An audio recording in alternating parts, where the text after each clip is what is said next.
and welcome to Connecting the Dots, the podcast with me, Samantha Garner, and my colleague, Dr. Luke Roberts. We are connecting people and systems, and we talk to brilliant minds from education, manufacturing, public service, and beyond, exploring the dynamic interplay between people and the systems that drive their success, and discover how you can connect more dots in your own life and work. Hello, Luke. Are Hello, you okay? Sam. I am wonderful. How are you? I'm all right, thank you. What has excited you this week? This week, last Thursday, I won an award. Here we go. For Do-do-do-do-do-do. those on podcasts, it's like a arty farty glass award with words on. What was the word? What was the award you won? So it was an award for being the ladder for supporting young people with AI to have better relationships with teachers, and also young people with care experience have better relationships with their mentors as well. So we build like a digital version of their personality and then ask them questions around like how could this personality work in conflict with someone. So it was really exciting and had some lovely feedback from the young people, but it was nice to be recognized as an Oh, innovator. So. that was nice. Bravo, bravo to you. As always, I'm not even going to try and compete with that.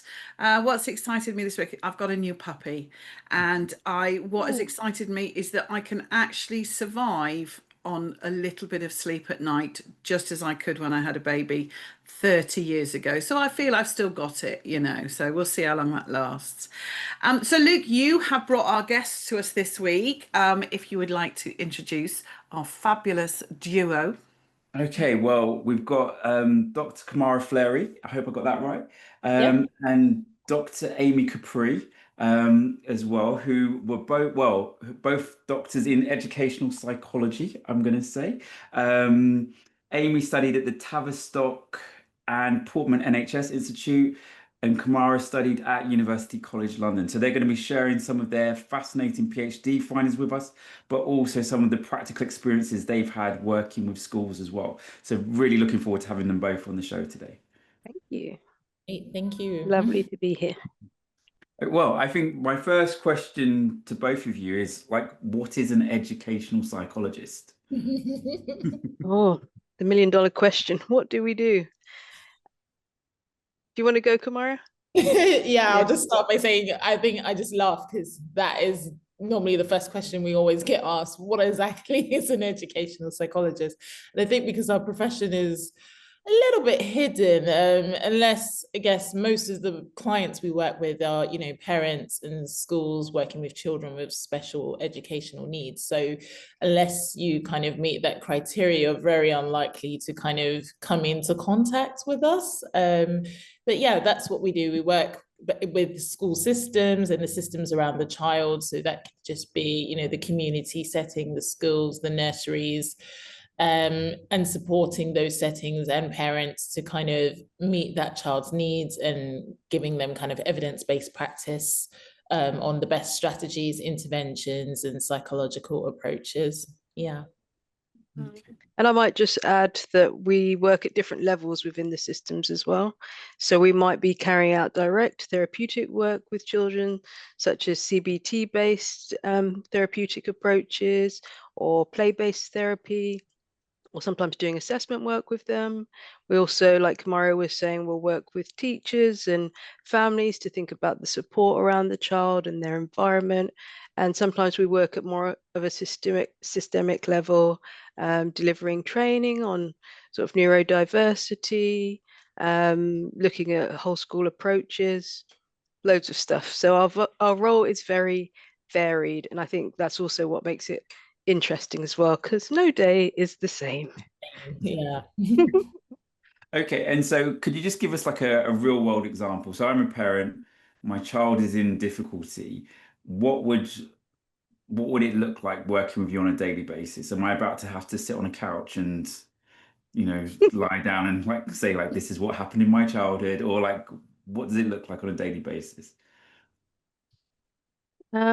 I'll start just by giving a bit of an overview. So I think generally what we'll do is we try and take a triangular based approach. So that's kind of looking at the different access points of data.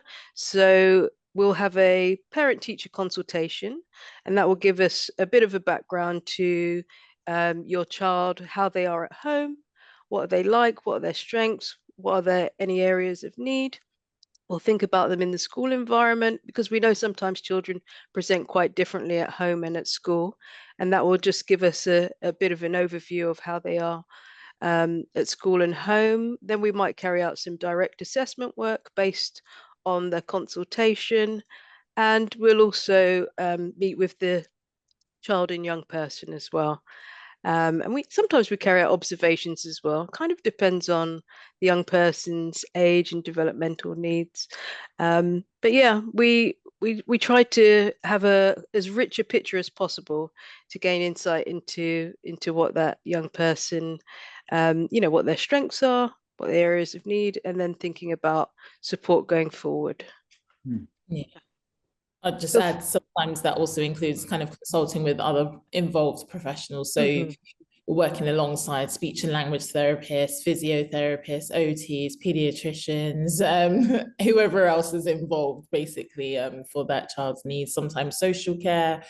So you do get to work with a broad range of professionals as well. And it's kind of bringing that kind of holistic picture together and understanding how all of these different aspects kind of inform what is happening for that child. Yeah. And so a kind of question that's often kind of floated is like, are we seeing an increase in like autism, dyslexia, ADHD, or is it just that our tools for identifying this has got better? Or can I come in with another third option there? Oh, Yeah. Or has our system become so rigid that there is no room for individuality, which is why more children are seeking diagnosis, parents are, because their child is just struggling in the rigid system?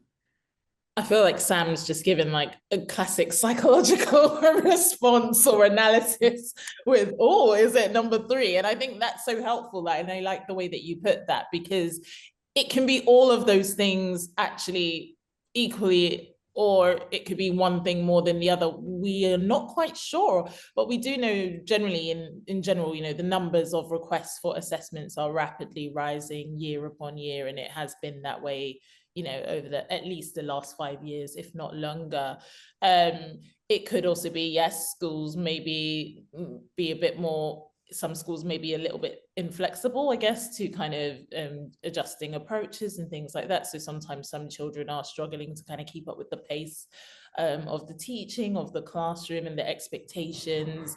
But it could also be that, maybe we are better at identifying it as well, because now we have labels, we have terminology, we have the understanding, we have the term, neurodiversity is such a popular kind of language, part of our everyday language now, whereas, I'm recalling even maybe 10 years ago, I'd never heard of the term myself. So it could be all of those things together, really. And I don't feel there's never really one clear or straight answer.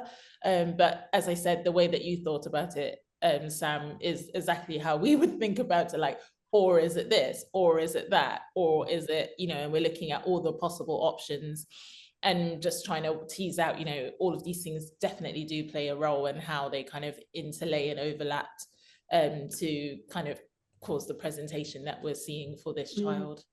Yeah, I definitely agree with what Kamaria said. I think we're always quite open-minded in thinking about, what possible causes are, or just, it could be an increase in awareness more than anything.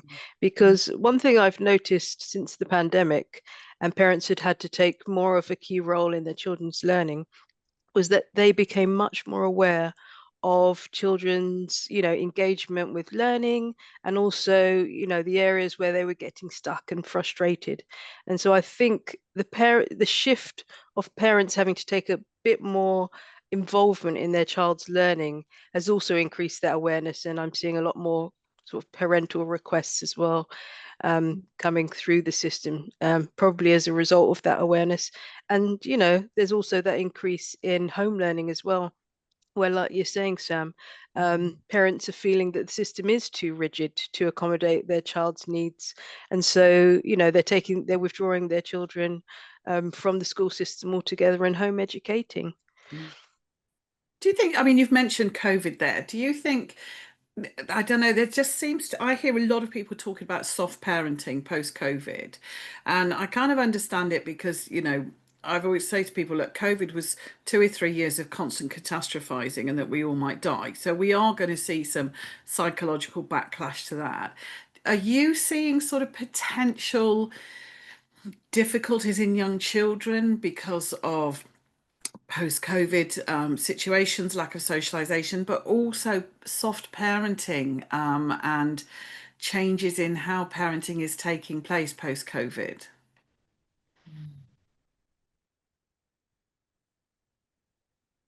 Do you want to answer that, I was Kamaria? I can cut this question out altogether. Yeah, I mean, a lot of my work is with under five. So Yeah. the children that are 5 now, 2025, were born in 2020. So from a lot of my work with under fives, yes, we are seeing a lot of kind of social communication difficulties. And now whether that is directly as an effect of COVID or whether that presentation would have been there anyway, it's hard to know. But, you know, a lot of parents are raising these things in the consultation saying, you know, I don't know if it's because we weren't going out, we weren't socializing, we weren't going to play groups, they weren't picking up, you know, those natural kind of social skills in that environment. So it is something I think a lot of people are questioning and wondering about the impacts. But, you know, there hasn't been any kind of mass extensive studies to kind of, you know, corroborate those kind of evidence at the moment. But I would say, you know, it is a question that often does get asked and people are wondering about. And yeah, I think it's only a matter of time before we get a bit of evidence base just to see kind of, you know, what was the impact of COVID on child development at that time. Yeah. Yeah, good points raised. Go on, you go, Luke.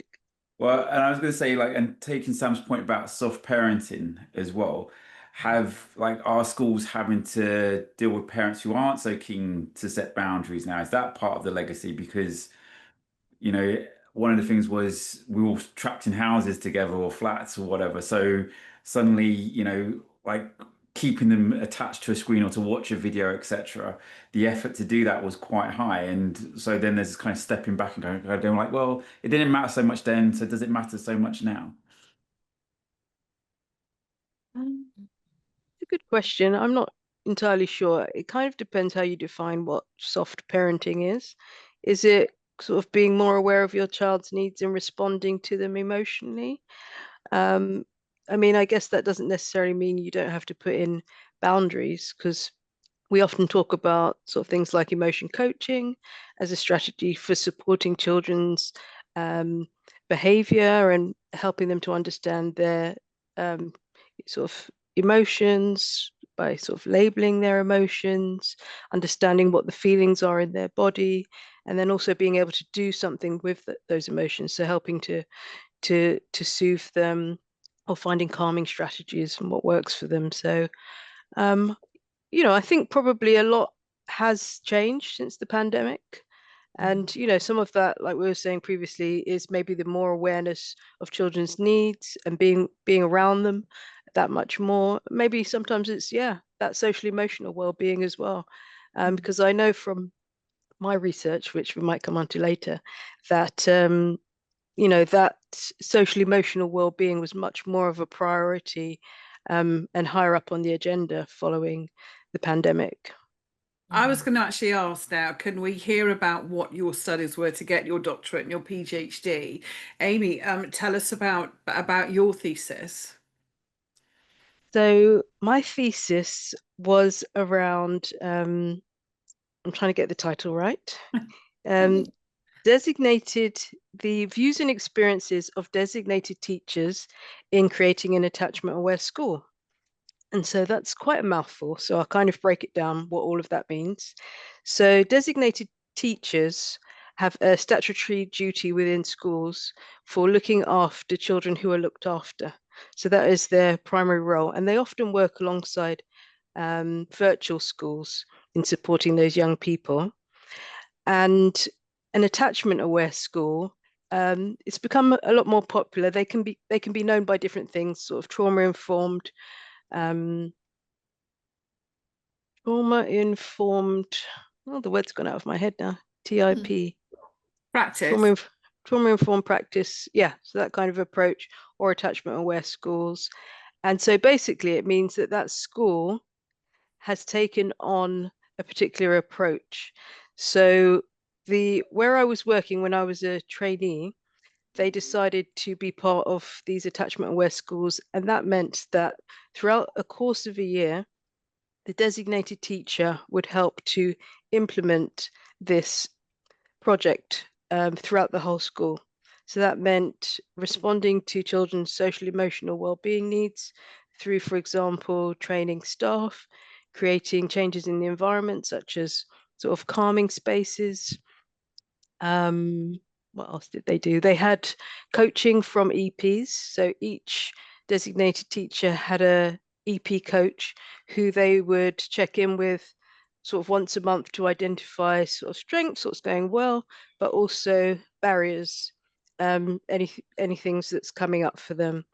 And so at the end of this year, I interviewed 5 of the designated teachers in those schools, and I carried out quite a detailed analysis to find out, what it was like for them during the course of that year. What kind of impact have you seen, if any? But it was an exploratory approach, I should say. So I didn't come with any sort of set views or hypotheses. It was more just to see what came out of the interviews, and then I would make sense of that data and kind of group it into different elements. And what did you find? Yeah. Yeah, so what did I find? That's a good question. So my research ties in with a lot of the previous research that has gone on with attachment-aware schools, in that there was benefits to children's academic performance in terms of their literacy, their numeracy skills, but importantly, their social emotional well-being. So they found that children who were not only just children who were looked after, but also children with social emotional needs, special educational needs, and also children who were introverted also benefited from the approach. And they found that children were much more able to use language to each other that modeled that sort of awareness of their emotions. They were much less likely to react in quite physical ways that they had done in the past. And they were much more able to sort of self-regulate as well. But what was interesting is each school did it quite differently, or slightly differently. So it's quite nice to see the differences in the schools. So one school used what's called a sociogram, and they wanted to identify children who were a bit more isolated from their peers, and they wanted to buddy them up with a key worker. And they found that by having that system of an adult regularly checking in with that child really boosted that child's social emotional well-being. And also just getting the adults around the children to understand a bit more of sort of, we think of an iceberg, so we'll think of maybe the behavior of the children on the top of the iceberg and then their needs underneath it. So what's kind of driving that behavior? And by the adults in the school, so everybody from your receptionist, your school keeper, your teachers, a whole school approach, having this understanding about the children, their behavior and their needs, really made such a big difference to the children and young people. That's fab. Love that. So it works, basically. It works. It works. Not to say that there wasn't some challenges.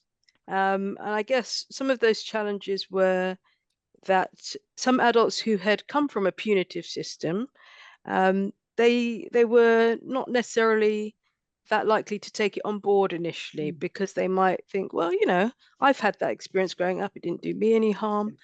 But I guess from the findings, what made a difference was when they started to see a difference in those children who maybe were displaying regularly more challenging behavior, when they noticed a difference in the change of approach and how it impacted that young person, that's what got them in board. So it's almost like they had to see it to believe it before then just having the training and everything. And also, I guess there's things like staff turnover, keeping the approach going, sort of having that key person in the school to keep that approach going. And everybody sort of being on board, like I was saying, from, you've got your governors having an understanding of what's going on, your head teacher, the teacher. So it really is, immersed throughout the whole school. But Love yeah, it. lots of positive impact. Yeah. Thank you. Kamaria, what about yours? So mine was about exploring the role of Black fathers' parental involvement in secondary schools. So basically what kind of approaches they take to be involved in their children's education. And it was kind of exploring, I guess, the role of kind of like, especially around gender and parenting, really. And I guess I conducted interviews with a small sample of fathers that were keen to share their views. And I guess it was kind of unpicking as well, like what are some of the barriers to father involvement? Just because I guess I was kind of seeing in our patterns of work that often when referrals come in, either maybe fathers are not listed or the contacts are not there and there is a father in the picture, or mothers are almost seen as kind of like the primary or default parent. So it was kind of looking at kind of like parental responsibility. What does that mean? And looking at it from the kind of, through the lens of like gender and then obviously race as well. So it was very interesting, the insights that were shared. And I guess a lot of it was around the barriers to involvement. So it kind of shed a lens on kind of like, how modern is our society and looking at kind of the role of traditional masculinity. So assumptions, maybe sometimes the barriers are coming from us as professionals, assuming that, oh, dad's not going to make it, we'll just deal with mum. Or sometimes are we not allowing the facilitation of that for dads to be involved? So things came up like, the timing of meetings meant dads couldn't come if they were working. And then there was also things around school systems and perceptions. So it was also revealed, like, some fathers feel that some schools are very female orientated environments, and that can be almost a barrier in itself. And I think that's certainly true of, when we look at primary schools and nursery schools, the number of female practitioners, greatly surpass the number of male practitioners. So some fathers saying, they didn't feel perhaps that, included in some school environments. Then there was also, logistical things where some people saying, I don't even get the emails because it goes straight to the mum. And then it just got us thinking about what are those barriers, because then in a case where, maybe parents are separated, what does that mean? And also as well, there can be legal implications because, in our work, if both hold parental responsibility and one actually objects to our involvement, we have to carefully consider whether we can proceed. But that can also be a very interesting question if, the other party was not even aware of what was happening in the first place. So loads of things came up around that, but overall, the findings generally found from, previous literature reviews that when fathers are involved in education, the outcomes for the child, are massive.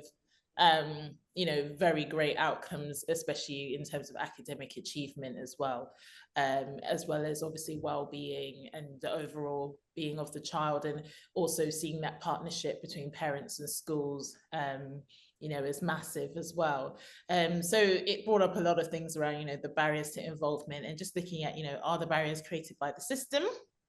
Is it created by society and our stereotypes and understanding, and also looking at masculinity as well in terms of, what do society perceive the role of a father to be? And some of those fathers shared some really good insights, because I think they brought up a lot of the traditional things around, the provider, the protector.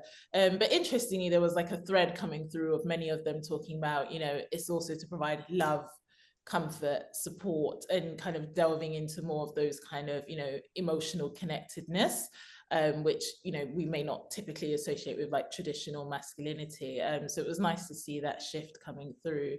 Yeah, and it was very nice, I think, also to just shine a lens on kind of Black fathers who were involved as well. I guess at the time when it was being written, you know, the Black Lives Matter movement was, you know, highly on everybody's radar, and I thought it would be a nice contribution as well to just kind of contribute something positive about the Black experience into the kind of academic literature.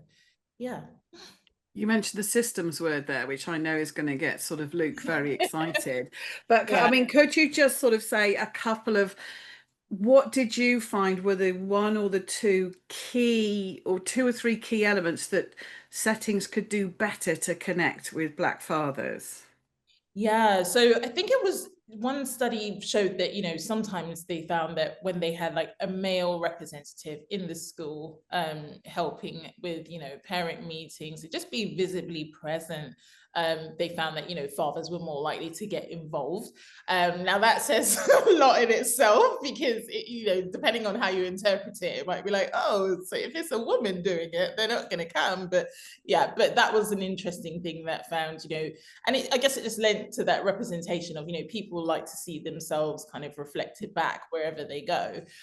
So, you know, making sure that, you know, if there can be a male facilitator or somebody involved there, they also found as well, if they did like more practical activities and tasks and things to involve parents. So, you know, inviting fathers to get involved with, you know, if there's like a sports day or something practical that they can, you know, get hands on and get involved with children as well. But it was also, you know, just making sure as well that, you know, some of the basic admin things, like you actually sent the emails to both parents, and also not making assumptions, because we know families are very different now these days. It may not be a mum and a dad. It may be two dads, you know, and not making assumptions about, oh, well, I'll just, you know, we'll just send it to the mum because that's who we see. Or assuming that, you know, sometimes I think there's also that perception of a bit of a hierarchy where people think, oh, well, we'll just go to the mum, mum's here, dad's there, kind of thing. And actually seeing that, no, both people are equally responsible and equal parents with equal rights, really. Yeah. So yeah. I love that. I love, like, it's quite funny because like, so I like a lot of TikTok, and I see these adverts and these wives are videoing their husband and they're going, my emergency contact is now a bloke that can't find his keys, doesn't know where his socks are, and regularly forgets what's happening, which is really scary. And I think, you know, that's funny, but actually sometimes are we empowering that by going along with that stereotype that men can't, so we just ignore them, the sort of weaponized, not, but the view of it. There was, yes, because some of, I think I came across, there was something called, like, you know, this kind of stereotypical, the kind of Homer Simpson father image, and it was more looking at, you know, media portrayals.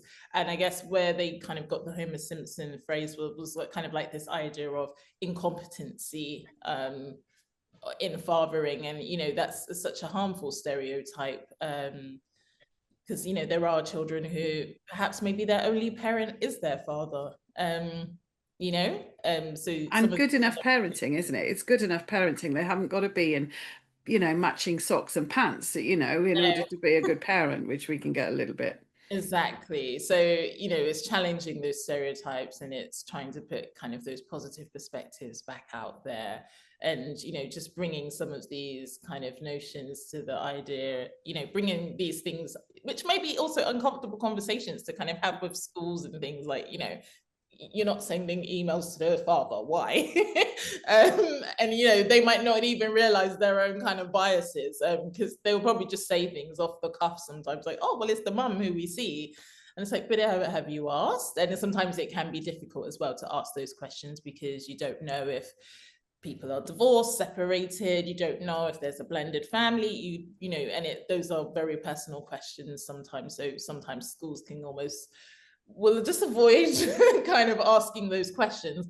But sometimes it's important to ask, because I said, you know, it can have legal implications for, depending on, you know, what you're trying to get parental permission for. Yeah. So having heard both of you, it sounds like one of the key things that crosses both of your PhDs was around relationships and the power of relationships and how much that matters. So asking a really loaded question, why do schools get relationships so badly wrong sometimes? I think from my research, I think they've inherited a system that's quite punitive based on that sort of Victorian, the carrot and the stick, but it's a bit more stick because we need to discipline children and this is the way it's been. So I feel like, you know, over time, there is this quite Victorian mentality that's permeated throughout time and through schools.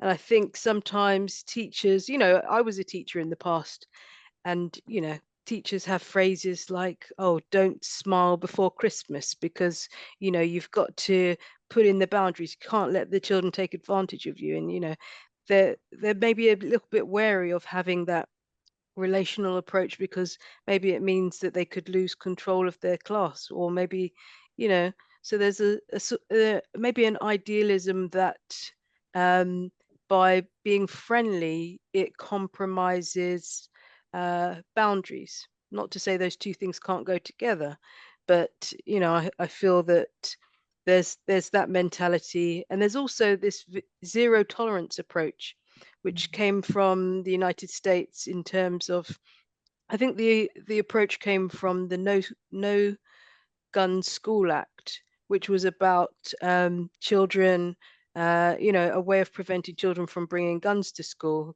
You know, if they found any kind of weapon, they were going to permanently exclude that child. Kind of, you know, there was just a zero tolerance, and then some of that mindset, I believe, has come here as well, so that you know, they're just very hard on young people for the smallest, minutest of things.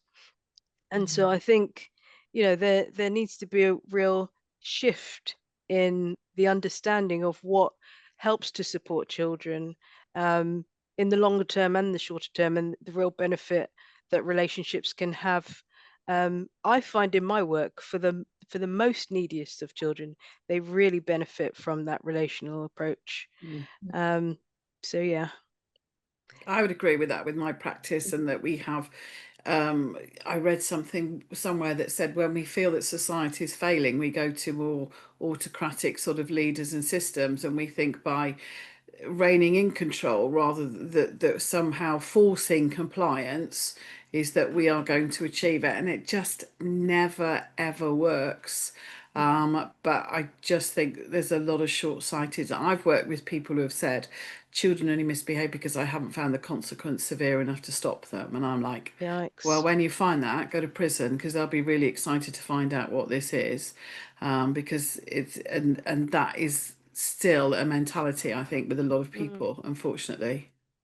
And I think just one more thing to add, that I think schools are very hierarchical, Mm. and there is that very clear power imbalance between the child and the teacher. Maybe also, you know, from that Victorian era as well. And so it gets to the stage where it's almost like power cannot be shared, because otherwise it means that you'll lose control. And so by pulling all that power away, you know, there's no, you know, there's going to be that tug of war, but it's like, can we share the power, or does, you know, the school have to always have all of that power? Because what does it mean if you don't have that power and that control? And Kamaria, from your perspective. I think I'll start by saying I don't think schools always get relationships wrong, but there are times where, you know, when it goes wrong, it goes really wrong. And I guess that's in cases where, you know, sometimes parents will say, well, I'm going to homeschool, and kind of pull them out suddenly, or, you know, in a very sad case where a child ends up, you know, with a permanent exclusion or things like that. And I think sometimes, you know, it could just be kind of from the beginning, that foundation of kind of working collaboratively or jointly, you know, might not be established. And I think sometimes children as well and young people need to see kind of parents and schools are on the same page. That doesn't always happen. And rightly so, you don't always have to be in agreement with what a school does, and you know, schools may not always be in agreement with what a parent does, but kind of singing, as they say, singing from the same hymn sheet. And I feel like as EPs, that's kind of the core of what we do. As Amy mentioned, you know, the first thing is home school consultation, where, you know, we're gathering all the parties together and we're saying, let's have a joint conversation. And that gives us the chance to kind of lay out, okay, what are we all in agreement with? What are we not in agreement with? And kind of problem solving and working out, you know, how do we set up essentially what we're going to do next for the benefit of this child. So it's that kind of, you know, we're all adults coming together thinking about the kind of the same joint outcome. And it's interesting because most times parents and schools do want the same outcome for their child, which is to, you know, achieve the best for them. I think sometimes where things may go wrong is where, you know, there are parents that do feel judged by schools. There are parents as well where maybe their own school experience wasn't great. And there have been studies, you know, saying that, you know, sometimes parents' own experience of school impacts the way, you know, they engage in I guess in some way influence kind of the child's school experience as well. But I think it's about, you know, finding those common understandings, common connections. Sometimes that may not be there. And I think it's also knowing when, you know, how to reach out to people that are very different from you, because you're going to be working with people from all different types of backgrounds, especially, you know, especially in London, where we've been working as well. And it's just trying to find that commonality, that common goal. And I think once people kind of feel that, you know, okay, we're on the same page, you know, we're both advocating for the same cause, then, you know, outcomes are a lot better. But, you know, it's for a range of reasons why sometimes things go wrong. And usually it kind of lies to some sort of disconnect between, you know, both systems, the family system and, you know, the school system kind of not working kind of collaboratively. Yeah. And I will also, yeah, the other side of the point of view, having worked in a school and having tried to get EPs in, and there's a shortage of EP, and it's kind of like the EP will come in and say, well, what you need to do is this and this, or I'll come and see you a week Thursday, and like, but this child is in distress in front of me right now, you know. And I do think sometimes when you're on the front line, you can feel, well, this is a luxury that we don't have. You know, you have a luxury that we don't have. Why do you think there's a shortage of EPs at the moment? I mean, I don't know. Okay. I was just wondering if you know why there is a shortage. I can tell you what I know factually. Yeah. So yeah, factually, I think basically the numbers of, you know, as we said, the numbers of requests for assessments are rapidly rising, far beyond the number of EPs that are being trained through the government kind of program. So, you know, every year, I think most universities probably take no more than 16 to 20 places. And that's not every single university. There's a handful that do this specialist training course. And most of those courses are obviously government funded. So, you know, the number of places, the number of people that can train is dependent on the funding available for that. We do get a small handful that do self-fund, but of course, not everybody's in that kind of financial position to be able to do that kind of self-funded course. So unfortunately, yeah, it comes down to kind of funding issues. And then obviously the numbers of children that need this support is rapidly surpassing. So a bit of a supply and demand kind of answer to that. And I think I might just add that at the other end, it's almost like a bottleneck you're describing. So there's not enough getting into the system. But then at the other end, I think that there's quite a lot retiring as well. So then, you know, that's also contributing to the shortfall. Yeah, and practical things as well, because many, you know, once they do qualify, I'll be honest, it's a lot of, you know, young ladies in their 20s, early 30s, and, you know, we go off for maternity leave and kind of have families of our own. So sometimes there are little gaps in the workforce as well. And I guess because it's such an extensive training program, it's not the case of you could just hire someone tomorrow to fill that kind of skill set, because, you know, you're waiting for someone to complete, you know, a 3 years doctorate, and, even if you count the time before that, because you've got to have at least 1 year's work experience in a school full time.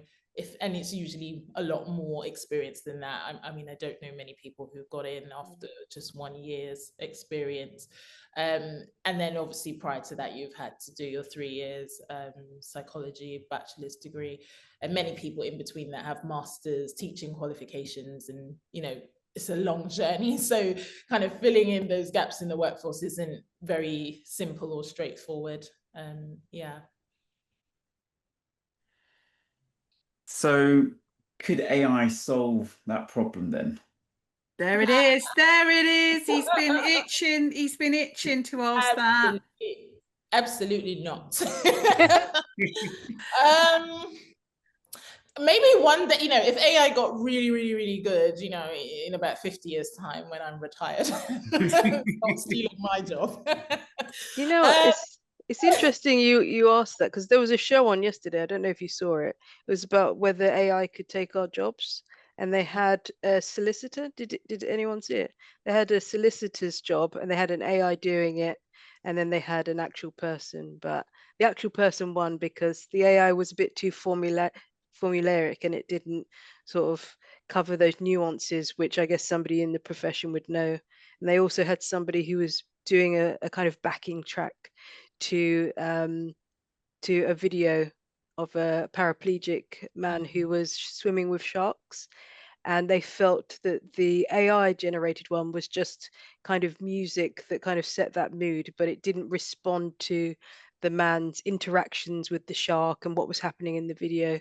So I don't know. I mean, our role is very, you know, extensive. We learn a lot of different things. I mean, like Kamaria is saying, it's a 3-year doctoral training, and I was actually having this discussion with my daughter. I was thinking, can AI, you know, take my job? Maybe it can help with the report writing. I think something like that, maybe. That could be controversial amongst other EPs who feel that, you know, they're really pouring their heart and soul into the report writing, and it's really reflecting those interactions that they've had with the children, young people, and families. But we're also looking at things through different lenses as well. So it's an interesting question. I guess we'll have to stay tuned, see how things develop over the next 5 to 10 years. No. I'm still a firm no, and I would say why, because I just think that what we do is so personal to each and every child that, you know, even if you have 2 children with the same diagnosis, for example, like autism, doesn't look anything like the same thing on, you know, the same person, and those little nuances and things could easily be missed. As you said, it's things like, you know, you go into the assessment, you're looking at the body language, you're not just, you know, I mean, as you said, if you want AI to score something, great, it can probably do that and give you the, you know, the right score, but it's beyond just getting the scores. It's, you know, what does the score mean in the context of what I saw on that day, and the behavior, the body language, and the family, and what we know, and the history and the context, and then adding in the theory. So it's so layered that I feel like, and it's also so personal to each family and each child, that I just think, I don't know if we could train a computer that Let me ask a question then. Would you be prepared to compromise some of the quality of the service by using AI so you could reach more people? The thing is, like Kamaria is saying, a lot of our work is very relational, and it's about those relationships that we're having with staff, with schools, with families, with children. So I think it would be very difficult, but you know, I don't entirely know. I don't know. I don't know if there's maybe aspects of the role that could speed things up, but I think even that can be a worry to some people. What were you going to say, Kamaria? No, I was going to say, for me, I feel like this kind of hits on where you think about more like your personal ethics. And I feel like, yes, there's some aspects, for example, like I said, if I wanted to, you know, score something, but then you'd still have to go over it and check that it's actually correct, because AI makes errors just like the rest of us. So I just think, well, if you're still going to have to go over it, why not just do it yourself in the first place? And also, I do feel like it kind of, if we keep using the technology, doesn't it just take away from our skill set? Because I think, you know, we've learned the way to kind of do the stats, do the analysis, do the calculations ourselves before we kind of introduce the tech to do it for us. And I feel like sometimes if I rely on a program, then I feel like I'm losing my skills of, how I've originally learned to do something. But I do think, yes, we will get to a point where we do have to think about, is there a way to make, things more efficient? Because, for an EP to see one child, I think we always average it about 2 days worth of work at least, and it's often more than 2 days. But we will charge about 2 days worth of work in terms of time and cost. But it's often more than 2 days worth of work, sometimes 3-4 days, depending how complex the piece of casework is. So sometimes it might mean in a week you're seeing 2 children maximum, depending on that. And if there is something that can speed it up, so maybe you could see 5 children. We do have to think about being more efficient with our time, but it's just, I guess, as Amy said, with what, without losing kind of the integrity of what we do. And I think parents wouldn't be too pleased, because knowing that an AI chatbot generated this report, I don't think parents would be, I could have done that myself. And I think ethically as well, we do have to think about it, because some of these assessments do cost a lot of money, especially in the private, and I just don't think that's ethical to, charge a lot of money and then, run it through a computer and there you go. But I kind of get where Sam's coming from in terms of thinking about equity, because if you think about the amount of children that are often on schools lists waiting to be seen, there is something around that. But I do think that schools are looking at different approaches to supporting some of those needs, like thinking about the environment, thinking about what they can do, what kind of changes that they can do. So it's a bit more preventative approach. And thinking about having different professionals in to give some staff training and that sort of thing, so that maybe we're only seeing children with a high level of need, so that maybe those lower level of needs can be met more readily within schools. Yeah, and I think maybe also there's a role there for assistant psychologists, who often do not get mentioned ever, but they work so hard. And I remember when I was an assistant, you're doing a lot of the background work, for the psychologist and, another profession, assistant psychologist, which most people don't know exists. But there's a role for them to be, more hands-on, more in the school, more doing, the things that we're trying to carry out but we don't have time for, and maybe just doing those pieces of work that maybe they don't need to be fully licensed to do, but kind of doing that supportive work and kind of building that bridge between the service and the school, kind of being that assistant and helpful. And they're so valuable, they are so valuable. And I think there's a role there for them to maybe help fill that gap a bit more. And maybe then it's just streamlining, like, what is it that the EP does that you need to be licensed and insured to do, and what is it that an assistant can do, but still kind of drip feed kind of those principles back to the school and support schools with implementing that as well. So maybe, I don't know, that might be an alternative model as well. You dropped a bomb there, Luke. Do you want to drop another one before we sort of start wrapping up? Well, I was gonna say, Yeah, he does. yeah, like, is there the danger that educational psychology creates the educational fads that move through schools? So you mentioned trauma informed, for example, but there was a time when there was this thing in the UK called Every Child Matters, and then we had like restorative justice, and then we had like the Bono's hats and stuff. So there's like this currency of psychology that kind of moves through the educational system. And does that contribute to just kind of like the change fatigue that happens in schools? There it is, ladies. Who wants to take that one? I knew one was brewing because he was writing stuff down. I knew he was brewing a cracker. I'm gonna say yes and no, because I do think there is, and I think we have to recognize when we come in and the EP is coming, you see teachers coming out, the EP is here, and it's it's a big thing, the EP is here today, probably because we're hardly ever seen in the schools because we're so busy. But I think you know, we do have that status, also the weighting of, you know, the doctor title, the expertise, you know, we are supposed to be implementing evidence-based practice, and that has a lot of weighting. So obviously, you know, Senkos will say, well, this is what the EP said, this is what the professional said. Teachers will say, I will do what the EP said. So, you know, a lot of that does essentially fall back on us. So I do think, you know, if we suggest something and suddenly people go, oh, that's a great idea, and some things do get, you know, run with. But equally, sometimes there's things that happen in practice that maybe there isn't an evidence base for, but all the schools are doing it. And you're like, why?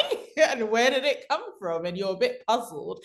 And you might go back and research that and be like, there's actually no evidence for this. So where did that come from? And, you know, it could be somebody suggested it, and, you know, the power that goes with it, you know, goes ahead. And sometimes, you know, depending on how leadership and things work in schools, yeah, it could come from anywhere, but it goes back to that kind of power dynamic. And there's also that assumption that people think, you know, anything the EP says is, you know, the gold standard. So we have to also be very careful and very conscious about, you know, the things we do suggest, and making sure, you know, this is evidence-based. But, you know, there's also just reminding and giving schools and teachers that power of, you know the child, you're with them every day, we're not. You're also an expert in your own right by experience. And, you know, most of our interventions and things we suggest, you know, it's never set in stone, because they have to be tweaked, they have to be adapted to meet that individual child. It's never one size fits all. But I do think in general, you know, once people find something and they think it's really good, it's kind of like, oh, I'll tell my friends about that. And then suddenly, you know, it's sold out, or you've bought 10 pairs of that shoe because there's a great shoe and somebody told you they're great, you know, and so everybody's doing it, kind of thing. So yeah, we do have to be careful about what kind of gets suggested, because yeah, sometimes things just happen and you see it everywhere and you're like, oh, don't know where that came from, but this is what they do now. Yeah, and it becomes part of the, I guess, part of the bread and butter of school life. Yeah. Amy, what do you think? Well, thinking back to my own research, I remember that one of the designated teachers, she was saying that in terms of why they decided to take on the approach, one head teacher who was from, they were from a religious school, they had liaised with another religious school, and they were also being part of the project, and they had heard good things. So I feel like schools are often taking on things that they have heard, you know, work for them. And, you know, you might think, oh, you know, where is this coming from? Is this just a, like Luke saying, maybe another fad? But I think that, you know, things do kind of come around, and I think some things stick and some things maybe get lost along the way, kind of depending on what's going on with the school. Because I guess, like in terms of thinking about social emotional well-being, you might have a more individualized approach like zones of regulation, or you might be thinking about a whole school approach. There's different things that are happening all the time, I think, and schools are always, I think, quite keen, maybe in terms of the leadership, to, you know, think about what's happening, what's current, what do we need to be doing for our children. There's always that need of, you know, wanting to move things on and better children, you know, in terms of I don't think it's just linked to Ed Psych as well, though, is it? The sort of fad sort of movement is just a cycle of life that we do as well. Yeah. And Luke thought he was pretty smart chucking that one in there. I know he did, and what he did. So yeah, thank you. Thank you, ladies. Absolutely wonderful to speak to you. I wish you'd been my Ed Psych. I remember when I was working as a Senko, and I had an appointment with an Ed Psych to come in and work with a girl who was a selective mute. And he came out after half an hour and said, I can't work with her, she won't talk to me. And I'm like, well, that's the point. I need some help with this. So I just thought it was so funny. I'm going to ask you a question now that we ask all of our guests here. If you could travel back in time and witness one event, you can't change it in any way, shape or form, just watch it, what event would you like to witness? Kamaria. Oh gosh. Oh, I feel like there's so many, because there's so many amazing moments in history. You can only pick one, I'm afraid. I have to be strict on this. Okay, I'm gonna say I guess maybe this is more personal. I would like to know what it was like when the Windrush first arrived in the UK. Because my parents saw the Windrush generation and my grandparents, and they always had these amazing stories about all these parties that they were having, and and I'm just like, what? This sounds like it was amazing. Like, are you sure you guys came here to work or to party? But yeah, just like to go back and just say, what was that moment of, I guess, coming from the Caribbean, which is such a different environment, to the UK, and just kind of resettling life and all the different nuances with that. Yeah, because obviously I heard all the stories and I think, oh, I'd love to have been like a fly on the wall. And yeah, that's what I'd choose, I think. Amy, what about you? I'm thinking, could I just go back to a time? I'm thinking maybe the 1920s, sort of Art Deco period. Oh yeah. Because I feel that the style was just amazing then, and like Kamaria was talking about parties, like all that kind of razzmatazz, and people got dressed up. Yeah, I think that would just be a fun time to be there. And you'd like to have been a flapper, Amy? Is that the? That would have done it. Lovely. Thank you so much, everybody, for joining us today, Amy and Kamaria. Really, really interesting, and nice to have somebody who wasn't harping on about systems all the time. No disrespect to our previous guests there at all, but I'm the people person. Luke's the systems. Luke, what's your biggest takeaway from today? Systems still matter, Sam. Oh, here we go. I heard systems all the way through that. Systems made of people. Systems as defenses to innovation in education was one of the things I heard as well. So sorry, Sam, systems were still there. Okay. My biggest takeaway is everything I've thought and believed for the last 15 years is right. So thank you for that, ladies. Much appreciated. And we shall keep fighting the fight.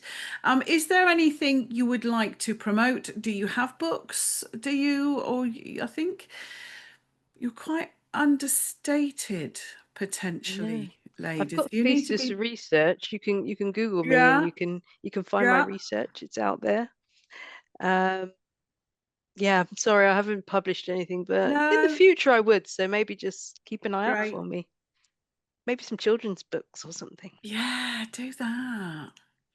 I think you two need to get out and blow your trumpet a lot more, really. I can tell that this is an interesting thing, Luke, between having women guests and male guests, you see. I think it would be this, maybe you're having a conversation with somebody about self-promotion and things like that would be, and I'm obviously going to shut up now because I'm probably insulting all our previous guests, and that's not my intention at all.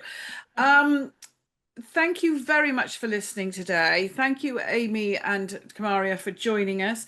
Everybody, thank you for listening to this episode. The millions of you, as always. Excuse me. Please subscribe if you liked it. As always, if you didn't like it, listen again because you're wrong. Luke, anything more you want to say before we finish? Just thank you both for joining us today. And on my more optimistic side, like just the importance of relationships in education is what you've really emphasized, both in your research and your practice. So thank you for that. And I think we ought to let them know that Amy's actually your sister, Luke, which is a little thing that we kept quiet. Amy didn't want to tell anybody about it. She likes to keep it under the radar, but I decided to reveal it. So thank you, everybody, for listening to Connecting the Dots, and we'll speak to you again next time. Pleasure. Take care. Bye. Thanks for having us. Bye.